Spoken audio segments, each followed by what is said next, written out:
It's time once again for another episode of VIP Visits. I'm Jim Fanning, and today my guest is a very important VIP because he is a collector and a historian and an expert in classic television and classic media.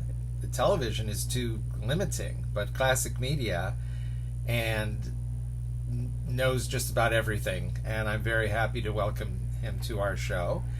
And it's Jason Merrick. Jason, welcome to VIP Visits. Well, thank you, Jim, and hello to you and all your viewers and listeners. And I think it's fun, this amazing world of technology where we wouldn't even know each other if it wasn't for Facebook, which is where we met because of your wonderful groups, which we'll get into, and your wonderful presence there.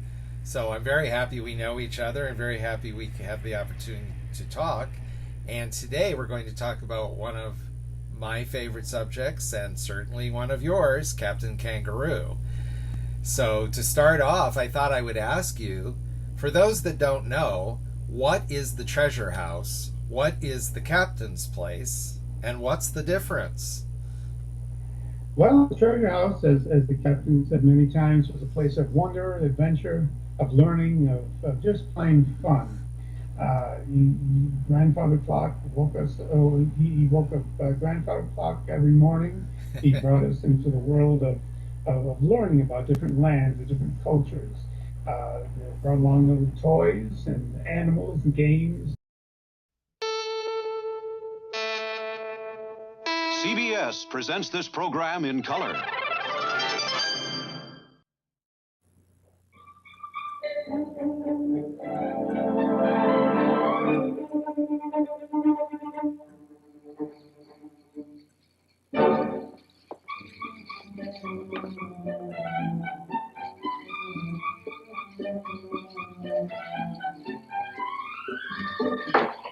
There's a switch to the captain's place, which was a kind of a stylized meeting place. His house. Some people didn't really take to it. Some people liked the treasure house a lot more than the captain's place. But I was born maybe about 4 weeks, before, no, 8 weeks before the switch from the house to the. So I grew up with the captain's place, and that's for me that's a sentimental favorite. But good morning. Good morning, Captain. Let's come on out and play. Wake up the sunshine and share this friendly day.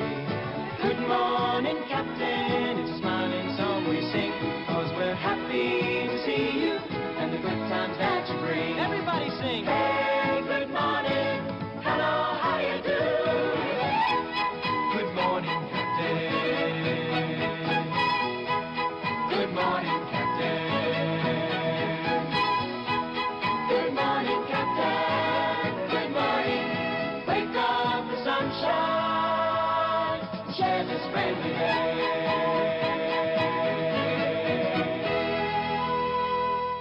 But frankly, I watching these shows, I like the treasure house a little better. It has I don't know, it kind of has like a magical presence to it, where anything could happen. You had the magic drawing board. You had Fred on Channel 1. You had the old folk singer. You had all the guests that dropped by, all the songs and stories that, for some reason, kind of faded away during the Captain's Place years. Yeah, and I too like the treasure house best, especially the final version, which was introduced, in the early 1960s? Yeah, about 64, late 64. And the one that's in the basement. Yes. And how many versions of the treasure house were there? Oh, my goodness. Oh, I would say maybe 4 different ones. Yeah, that's not including the treasure house, and altogether I think about 5 or so, including the pilot. Yeah, that's what I thought as well. That final version I thought was the best. It was the most beautiful. It was the most real. It looked like a real place, and I love the way it was designed, and just everything about it. Grandfather Clock had his own little alcove, and Yes, I love the little staircase that led upstairs, with the beautiful stained glass window that was there, and there were just so many little nooks and crannies to it, I thought. And then the garden, I thought, was also quite beautiful. I was going to mention that it was very detailed. The garden was incredibly detailed. I mean, you see the wood case, you see the barn, you see the entrance. It's just wonderful the way it was designed. The entire production at that time, I think it hit its zenith. It's just wonderful to see those programs. I completely agree. And you had discovered a full episode in full color that's on a university website that is set at Christmas time, so that adds to its beauty. But I was also going to ask you if you have a favorite character from the many, many characters that were on Captain Kangaroo. It was most people remember Captain, of course, but also Mr. Green Jeans, and we already mentioned a few like Grandfather Clock. Do you have a favorite? Well, when I was a child, I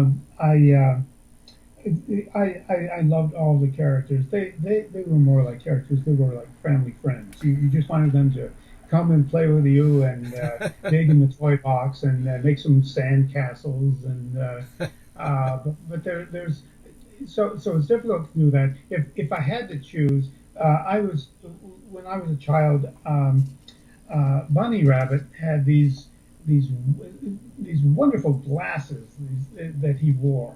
I thought it made him look so dignified. I found out later that was kind of an inside joke because a rabbit who ate carrots certainly would not need glasses. But a lot of character. It would really be difficult to say which ones. I'm finding as I find old pictures and some of the older episodes that the characters that were in the treasure house, some of them did not, as I said, move over to the captain's place. You had people like Professor Spoons and Reno the Clown and so many. Fred from Channel 1. Just really creative characters. It would be really difficult to pin one down. Yeah, I agree, and I find it so interesting that some of the characters did not go over. It always makes me wonder why. There's so little known about. I mean, there's a fair amount known about the production, but it was on for many, many years, and it like most children's programming, it's not well documented. I don't know if you listened to Greg Ehrbar's podcast about Hanna-Barbera, but he mentioned that in terms of interviews and things like that over the years, it seems like the newspapers and magazines were not that interested in these things being produced, for kids. Captain Bob Keeshan, for those that don't know, played Captain Kangaroo, and he was the creative force of the show as well. Its producer and everything kind of came from him or was supervised or authorized by him. But he himself was interviewed, I would say, a good number of times over the years. But other than that, and I think also because perhaps the reporters looked at it in a superficial way, not a lot of in-depth stuff. He always had great things to say about children and children's TV. And he had a very high standard, as you well know. But not a lot of information about the show, unfortunately. So it takes a historian like you to be digging all this up. Well, I appreciate the term historian you placed upon me. I appreciate it. I don't know if I can lay claim to that, but I agree with you. He was always looking. Frankly, he didn't. He said he was always looking forward to the future, to what more he can do for children. things he could bring to them. He very rarely looked back on the history of the program. He once said that he always wanted to do a look back, like a special where he would bring back the old captain in the treasure house. Unfortunately, he never got to doing that. But like I said, he was always looking forward to it. So whenever anyone asked him questions about, oh, what magic words did you say to get the Mr. Moose to get the ping pong balls to drop, and specific characters, there was a mental challenge for him because sometimes he forgot, and which is fine. He was producing so many programs that he wasn't really expected to know all the specifics. Probably the audience knew Yeah. some more information than he did about that. Yeah. And as you say, he was always dealing with today and also looking forward. So he wasn't looking back to remember some minor detail that wasn't minor to us, but No. he was always a very, very good. He was a very skilled interviewee. I always thought, and he was dealing with a lot of memories of these folks. Like if you ever listened to him on a call-in show, he had to field a lot of people who were remembering when they were 4 years old. Well, I mean, he had a wonderful sense of humor. He said somebody asked him one time, how did you land the role of Captain Kangaroo? And he said, well, just a bad break. So but he was I don't know if I told you I met him one time, had the opportunity of meeting him at a book signing, and it was very brief, but he just you could tell there was a electricity in the air. There he is. We see him at the table signing, and when I was standing right in front of him speaking with him, I was just about tongue-tied. If there was one person on the television above all others who I admired for many reasons, it was Bob Keeshan, and everything he did and everything he stood for in children's television, the excellence that he brought to it, I think is the finest that we've ever seen. We're never going to see anything like that again. Right. Absolutely not. His standards really were of the highest. What was that book signing for? Growing Up Happy? That was the one that was one called Family Fun. It was an activity book, and that was one. It was in 1994 that I met him, so that was after Growing Up Happy. Yeah, I have Growing Up Happy and Good Morning Captain, which is kind of a scrapbook for those that don't know. But I don't have Family Fun. I don't have that one. And there's another called Holiday Fun. Those were not really widely distributed. But I remember that day was I kind of audio recorded our brief conversation, and he just had a way about him. Very, and it's the truth. What you saw is what you got. A very gentle demeanor, even with the long line of people. He was, I'm sure, very used to that. And but I understand he enjoyed it. He enjoyed his fame and everything that went along with it. And certainly, I think he deserved every bit of applause and everything that he ever made in his life. He was. I credit him for a lot of the things that getting me through a lot of the things, and hopefully I have taken something from him, or his outlook or his philosophy. I credit him for a lot of things. I can understand what you mean. His values were so incredible and aspirational and uplifting and all those good things. We've been talking a little bit about how long the show was on. It premiered on October 3rd, 1955. And for the Disney historian that I am, that's easy to remember because it's the same day that Mickey Mouse Club premiered on ABC.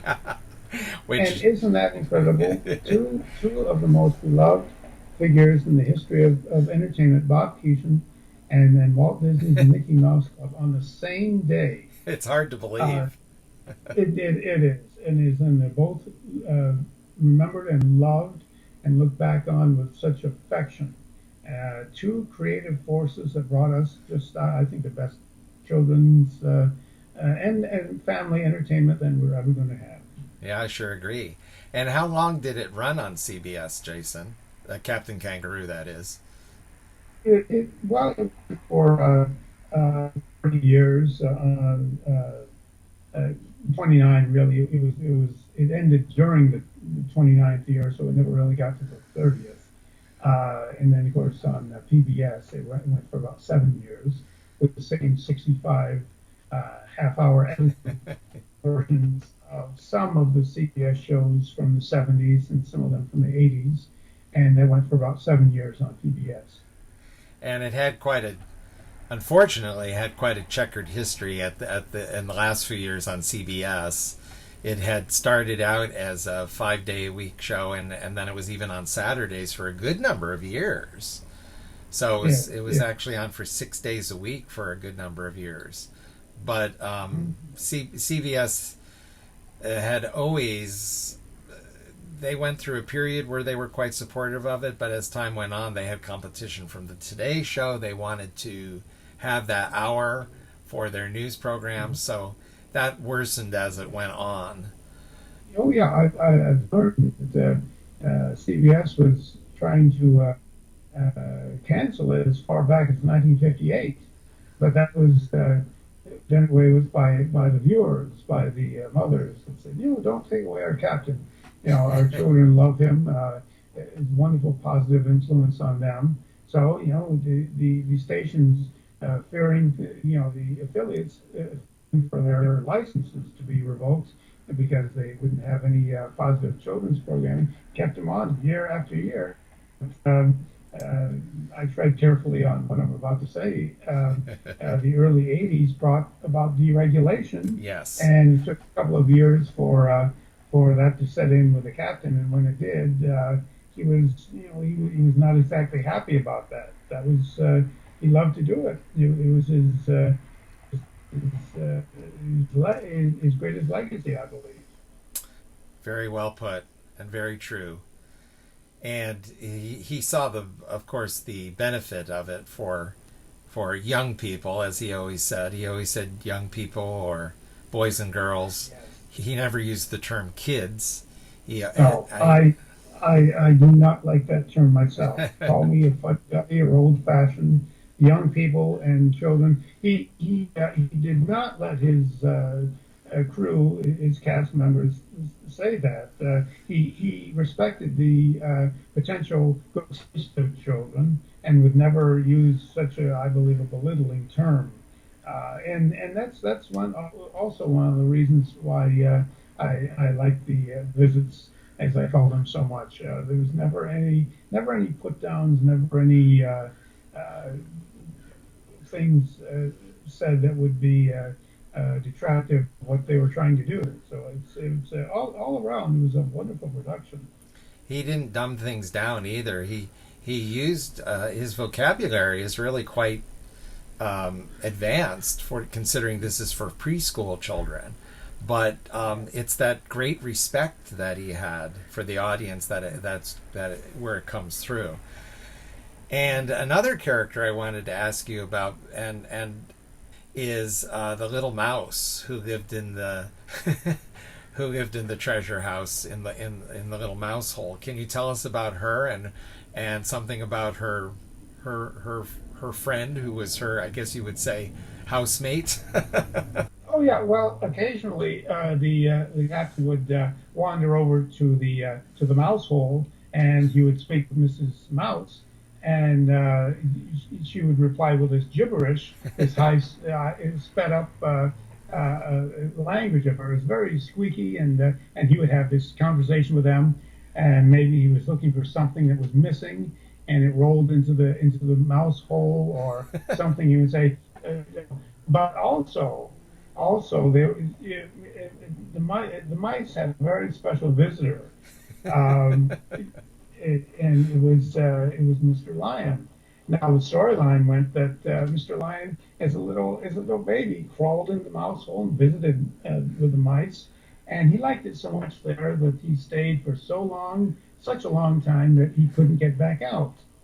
So when the captain would speak with the mice, you would hear this growl, and it would be Mr. Lion, and he would stick his tail out of the hole, and it would sweep back and forth as he growled, and as a child, you asked me before about some of my favorite characters. If I had to be pressed, maybe some of the times with Mr. Lion, and I would sit there and just be enthralled by this tail moving back and forth. It's very your viewers might remember this, Mr. Lion, but I'm very proud and very happy to say that I do have the actual tail that was used for Mr. Lion. It's in my collection. It's a tremendous thrill to have that. Of course, it was operated by multi-talented Gus Allegretti, and who the captain himself said he did everything. Grandfather clock, the radio when it spoke, magic drawing board, dancing bear. I mean, think of it, Mr. Moose, Bunny Rabbit. We can say Mr. Gus was Mr. Moose's right-hand man. So we. Well, it brings up 2 points to me, and 3 with Cosmo Allegretti, that the Mrs. Mouse and Mr. Lion, they really showed the absurd, and I mean that in a good way, of course, the absurd humor of the show. So in addition to the respect and the educational material, there was an absurd humor to it that just cracks me up, and those two were the epitome of that, because the wonderful imagination and fantasy of having this lion that was living inside the wall, and all you would ever see was his tail. It's just wonderfully humorous and delightful. Sure, and another thing that came to me, the captain in his house, he had a lion, he had mice, he had a moose, he had a rabbit, and he had Raymond the fly. I'm surprised the Board of Health didn't close this house down. So, That's true. And then what a delightfully wonderful cast of characters. Absolutely. And of course they were able to have such a large cast of characters because of Cosmo Allegretti and the art of puppetry. And that's another reason I love the show, because all of these characters were puppets, whether they be the very simple hand puppet that Bunny Rabbit is, and the slightly more elaborate one that Mr. Moose is, right up to Grandfather Clock. And because he is a puppet, that's what he is. His face is manipulated. It's incredible, the imagination that went into that. And then of course Mrs. Mouse and Mr. Lion are puppets, so they had all kinds of wide variety and so imaginative. All these characters. I agree, and that's why I think I'm not going to slam anyone else's work, but I look around and I stack the Captain, some of the other series I've seen for children, and I say, okay, that was his job and that's yours. So, but the Captain is my favorite. You just can't help loving the characters, and it's just a welcoming visit every day. Either it was through the door of the treasure house, or the captain's place, or whatever it might have been. He might have just been seen out in the garden a couple of times without even opening the door. There he would be, or Mr. Green Jeans, Mr. Baxter, all the great characters. It was truly one of the greatest series to grace the TV screen, and certainly during that, as some people could say, the golden age of television. It stands as an example of what could and did happen for children. Incredible quality that was maintained, 5, if not 6 days a week for so long, an hour every day. Incredible. And think about this: the Captain had to do Monday through Friday show twice, once for the East Coast and once for the Midwestern states. And then they would kinescope that. Maybe we can get into that later, and send that to to your coast. So you would get that a week or two later. As a matter of fact, there's a very funny story about, that the captain said about that process. He said, we would do it from 8 to 8:50, 9:20, and then we would kinescope it, send it across the country, and show in California would because of the time delay, a lot of children out there thought that Christmas fell on January 1st, and New Year's Day fell on January 8th. Yeah, and he said playfully, he said, and that's what I think accounts for the California culture. So that's maybe that brings up the topic of, if it was on for 29 years just on CBS, how many episodes have been preserved? There must, as people say to me, there must be hundreds, right? Well, they did on PBS. They had the 65 half hours, which they ran continuously, and that's really the reason they went off, because they frankly didn't have any money to. He didn't. It's not known, but not widely known. But he didn't really make any money on PBS. He was just doing that to keep the name alive, because he liked to do it. They ran him over and over, and they wanted more programming. He didn't have any money to do it. That's why it went off. But on CBS, he did over 7,000 programs. There's more than that, maybe 7,100 something. I've forgotten the total. And of course, in the earliest days, it was live. There was no tape. Tape came around for the Captain in January '59, and kept on going live Monday through Friday until 1962, and then across the board taping Monday through Saturday. Now, people, as you said, people might be wondering, are there great numbers of shows around? Well, sad to say, unlike a lot of the other live shows like the Honeymooners and a lot of things from the 50s and 60s, because of it was down to pure economy. They couldn't save the tapes. They would record them, and then they would show them, take specific things from those episodes that they wanted to use later on, and then just sadly erase the master tape and use it over and over until it wouldn't hold an image. And that's what happened to many of them. Well, frankly, not many of them, almost all of them. That might come as a shock to your viewers. But as I said, it had to be done for economy's sake.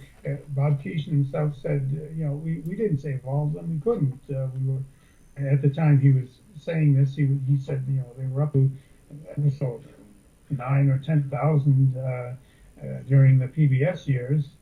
But so it's very sad to know that we can't really. I wish we could go into a magical closet and say, I'd like to see an episode with Smokey Bear or Woodsy Owl or Margaret Hamilton, whose episode has been greatly discussed recently because of her other two children's programs appearances exist, Sesame Street and Mr. Rogers. But wouldn't it be wonderful to see Margaret Hamilton on Captain Kangaroo as a fairy godmother singing a song?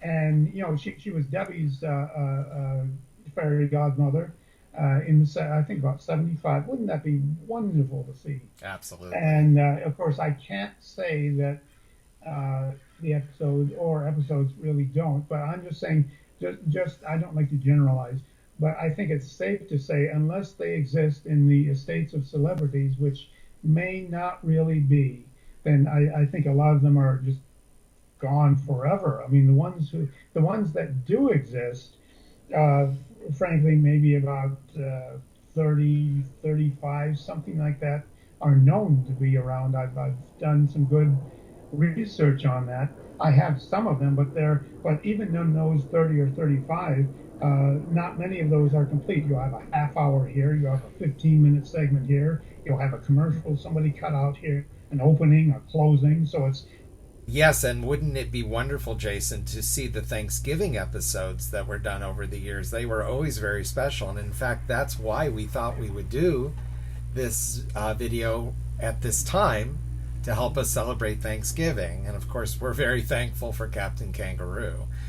But one of the things I was most excited about your visit today is that you have brought to share with us some of your collection, some items from your collection that are specifically from Captain Kangaroo.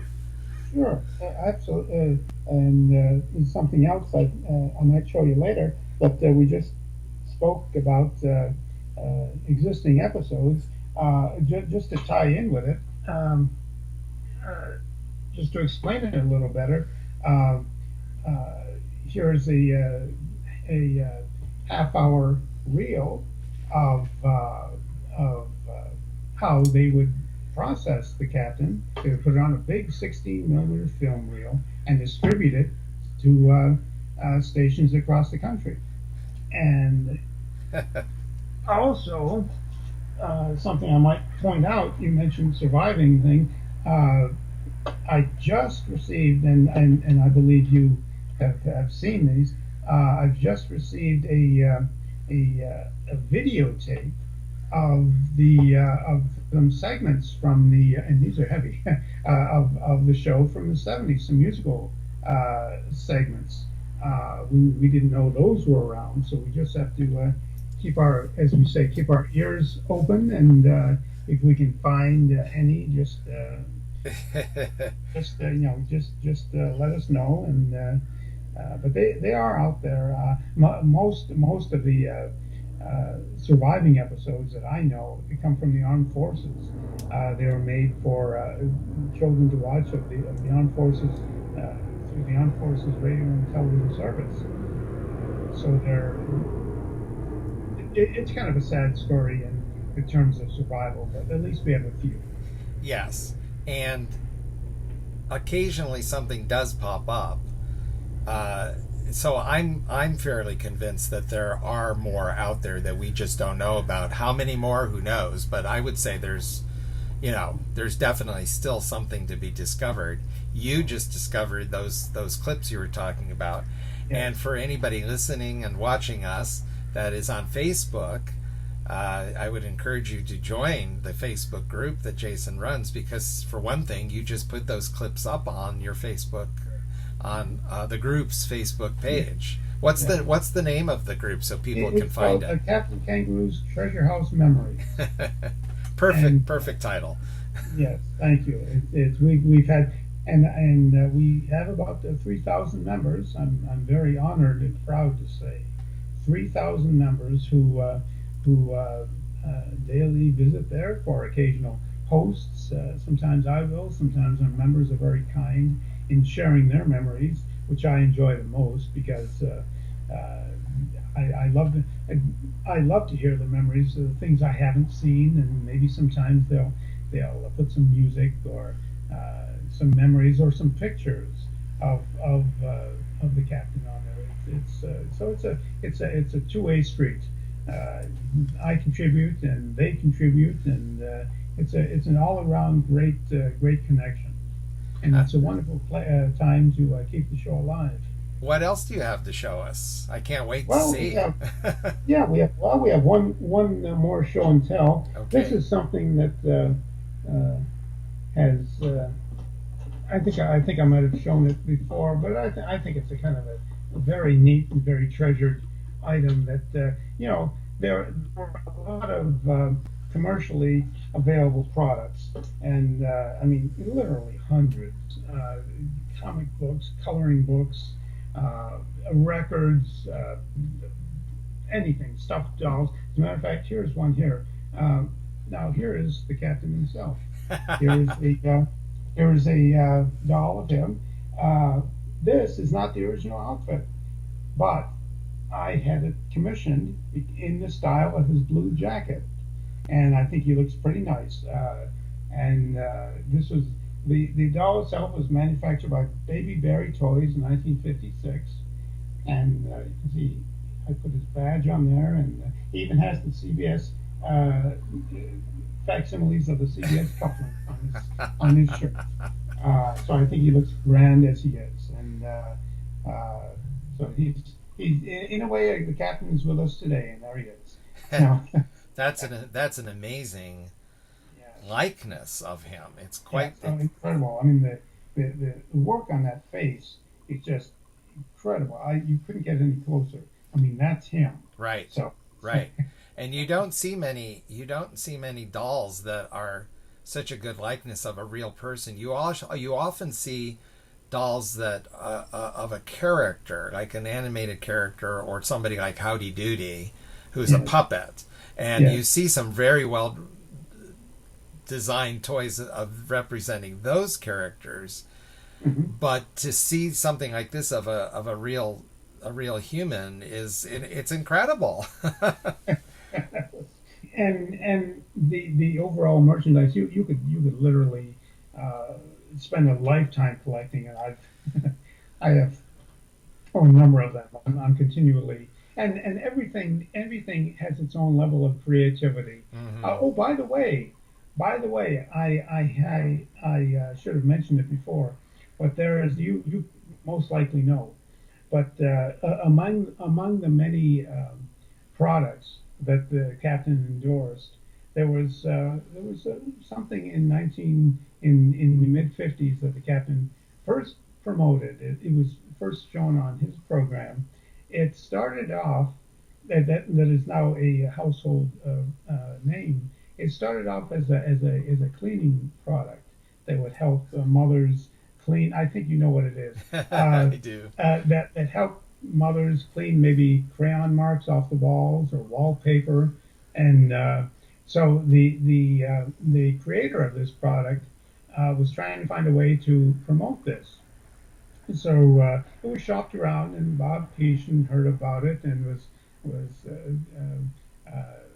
impressed with the creative side of it, and of course it was this compound, this modeling compound, which when colors were added to it, red, blue, yellow, and white, we can all thank Bob Keeshan, because he was the one on whose program premiered the product called Play-Doh.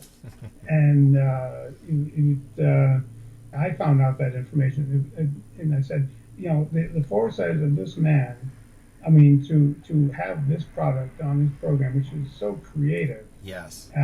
Along with all the other great games and records on this program. But imagine Play-Doh, and Captain brought that to us for the first time on television. It is amazing, but not surprising, that he gravitated toward Play-Doh, because it is a toy that is all about creativity. You have to use it to make it work. It's not just a toy that you play with once and forget, and that only does one thing. Play-Doh is as endless as your imagination in terms of what you can do with it. So of course he was gravitating toward it. And the packages, the early packages, had Captain Kangaroo on the box, as it were, the container. Do you have some of those Play-Dohs in your collection? I have two packages of those. And there was even a product called Wood Dough, WOOD, that you set it, you made some things out of it, you set it to harden, and it would give like this wooden appearance. I don't have any of those, but they show, and different sets of different toys, pipe cleaner sets. You could put little animal faces on it. I mean, you would have this activity box that opened up. It was like a toolbox, and it had your scissors, it had your glue, your construction paper, your clay, your this, your that, and it just it went around. It went along with all the creativeness of the program. And it wasn't, as he said, it wasn't. They weren't, just some cheap throwaway things. They lasted, and creativity. He said, he didn't want any program and any products that survived only because he was promoting them. He wanted them to stand by themselves, which they do. I mean, it stands alone. But with the added promotion from him, it went over like gangbusters. Yeah, and he did have as you're saying, he did have a standard for what he would advertise on the show. I know one classic story that in the early days of the show where they had trouble attracting sponsors, some toy company, I guess, wanted to him to have their toy gun line as a sponsor, and he said no, he would not have guns and things of violence on the show. And I noticed in one of the goodbyes that I was watching the other day, he says, "When you play, please play with only toys of peace." And I thought that was so incredible. I had not remembered that he said that, at least from time to time. People do remember his goodbyes. They were very special. Things like, "Today is another Be Kind to Mother Day, so please be nice to your mother." Be good to Dad while you're at it. Yes. Yes, right. And he would say, "And please remember your prayers." So these were lovely, lovely goodbyes. That too disappeared in the later years of the show. That I think he would still often say goodbye, but it was more generic and less a connection with the audience, and that was lost, I think. So that's too bad. It is, and I'm always wondering why there was a shift toward a different style. It was still great, it was still fun, still imaginative. Yes, but yes. it just went in a different direction, and I have no idea why, frankly, but I guess that was just his direction, his vision for it. So I just say, he knew best, and as I said, everyone has their own favorite era, maybe the 50s, 60s, 70s, or so on. But I think they did a wonderful job with what they had and what they were up against, and I think the quality still shows. Yeah, it does from any era. That's absolutely true. He was praised as being one of the first to really be able, as a television, specifically a television personality, to have that great connection with the audience. And so much of the show through many of the years is him just talking to the camera, but he's not talking to the camera, he's talking to a child. And that really comes across. And there were many, many personalities on TV that wished they had his natural gift for that. He's phenomenal on TV, and it would not have, the show would not have worked without. They could have had the same concept and some of the other elements, but without him making that connection with the audience, it would not have worked. Television is a medium of intimacy. And that's certainly forgotten in today's world for the most part. But he was the master of it. Yeah, he said when the captain was on television, he said he was speaking to one child, not one specific child, but one child that was looking up to him and to see what he would say, what he would do on that particular morning, the adventures. And as I said before, he loved children for having a potential good taste that they would have, and he acted on that. That's why in the early years he wore the doll has on with the tie and the carnation and everything. Hopefully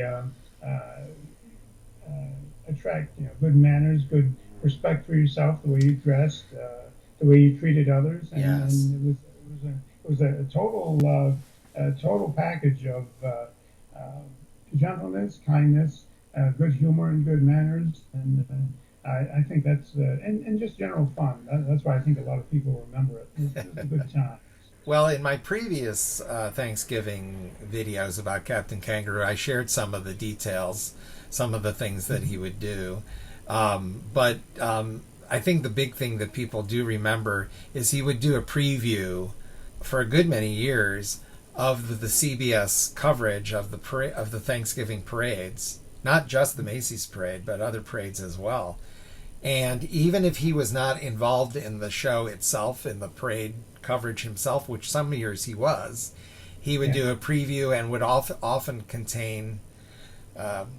present news footage, as it were, film, of the balloons being created and the balloons being inflated for the Macy's parade. So I think a lot of people remember that, and I frankly think that's one reason my audience has been quite large for those Captain Thanksgiving videos, because people, I think, at Thanksgiving time, they're Googling Captain Kangaroo Thanksgiving. And I wish we could get them to them. I truly do. I wish we could go into some closet and say, here's the from 1965, the parade that he hosted with Sherry Lewis, and I asked Mallory Lewis, her daughter, and they don't have it. All these wonderful, all these wonderful things. But at least sometimes we have photos, and as you said, we have memories, and I think maybe that might serve it the best. What you remember is and your viewers might be even more wonderful than what you saw. The warm feelings, as you said, they sat down on Thanksgiving Day, and you heard prayer of Thanksgiving, and it just sounded like it was a wonderful lead up to the holiday, and especially you mentioned Christmas. You may have heard this story before, but I'll tell it again. I read one time that there was a girl who said that she loved the captain so much, and she said for me there was no Santa Claus. The presents were delivered by Captain Kangaroo and Mr. Green Jeans, and Mr. Moose stayed in the truck with Bunny Rabbit while the captain delivered them to under the Christmas tree. And I think that's for a child to say that, I think it's the most wonderful form of acceptance and love for a character. The captain replacing Santa Claus. That's to me. That speaks volumes about what the character did. Absolutely. That you said it. It speaks volumes. It really does. That's incredible. I'm not sure I have heard that story before, or at least I didn't remember it. So I'm so glad you told it. Another great connection with Captain is Christmas. And I do think that one reason these holiday shows are so well remembered is that everybody was home from school. Everybody was home from school on Thanksgiving, and everybody was home from school on Christmas. So even if they had not been watching Captain Kangaroo for a long time, because of course the target audience was preschoolers, and then once you went to school you often had to stop watching it. It depended on the timing. But I think on those days off and during the summer, older children were watching as well because they loved it and they wanted to return to it. So I think some of those memories come from that as well. And again, with the Christmas connection, at least we have the records too, because there's a good number of records, including the Christmas album, and on a favorite site of mine, Christmas Vinyl, on YouTube, right here on YouTube. They just posted the Merry, Merry, Merry, Merry, I always lose track of the Marys, Christmas album. So if anybody would like to hear that, they can hear that on Christmas Vinyl. So we still have some connections, even so many of the episodes are it's not the missing paint mystery, it's the missing Captain Kangaroo episodes mystery. So a lot of people remember the Christmas album. It was released 24 years in a row, and that's why I think it's well remembered. And also, there were, as you said, there were a couple of other Christmas-themed albums that he released. One was of the Nutcrackers, just incredible. And then of course, getting away from the Christmas theme, many albums that were you can hear him in his friend's musical visit to the treasure house, all different eras, and then that's where you get a very good sample of how it was on the show through those records. There were a great many of them; those are easy to find. I think my favorite is the Treasure House album because it has so many of the characters on it. Grandfather Clock and Fred from Channel 1 is on it. So if anybody's wondering what he's all about, you can find him on there. Yeah. So Aniform. That was another wonderful character that was briefly used and somehow faded away. But we remember him. We remember Fred again, voiced by Gus Allegretti. Did a wonderful job with the Aniforms process. And that's just one of another great memory. And he was another form of puppet. So, again, going back to the puppet thing, just such a wide variety of puppets for that art form.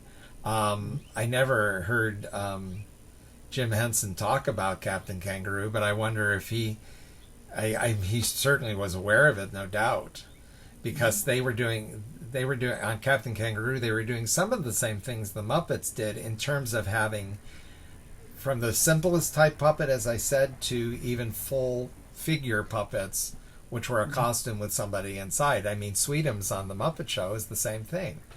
So it's wonderful. Puppetry is one of my favorite things. So I think Captain Kangaroo is a wonderful showcase. And at least until much later in the show's run, it was all done by Gus Allegretti. He did every single puppet, so quite incredible. Oh, sure. You mentioned Jim Henson and his wonderful creations, and they certainly are. In the beginning days of Sesame Street, a number of the Kangaroo staff migrated over there, and if you watch the early episodes, you'll see a kind of a noticeable similarity. Yeah. Sesame Street, in which some of the characters would sit there and read stories to children and visit with animals. Gee, where did we see this before? And and of course, then again, later on they went their own way. See, the influence of one to the other is just. But then again, they were two very different shows. Right. My favorite is still the Captain. The creators of Sesame Street said that they couldn't have done Sesame Street without Captain Kangaroo. Yeah. And Bob Keeshan kind of said it from the other way around. He said, well, I supplied their whole staff. Yes. So he was well aware of that as well, of course. And it's very telling that the creators of Sesame Street told PBS that they could not schedule Sesame Street against Captain Kangaroo. They said there's only 2 quality shows for children. There's no way that we're pitting ourselves against each other. So that again was very telling. I think we'll end it here reluctantly, but I know I want to have you back to talk about not only Captain Kangaroo again, but also some of your other interests, which are also my interests, and I'm sure our audience will find them very fascinating too. So, Jason, I'd like to thank you so much for being on this special Thanksgiving episode. I'm so thankful for you.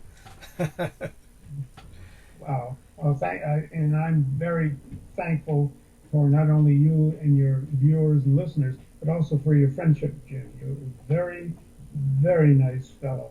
Very well known, very well regarded, and look at all the things you've done for not only for Disney, all your work, but for mankind. You're a very good person, and I consider this a tremendous honor to be on your show. And I'd like to say happy Thanksgiving, Christmas, happy Hanukkah, New Year to every one of your viewers, and I hope you stay well and spread love through the world. And just take care. Well, thank you, Jason. That's very inspiring. The captain himself couldn't have said it better, and I thank you for all your kind words that you say about me. I'd like to try to live up to them, but it was an honor to have you here on VIP Visits, and we'll say goodbye for now and to our audience, and Thank you for watching and hope to see you soon again for another episode of VIP Visits.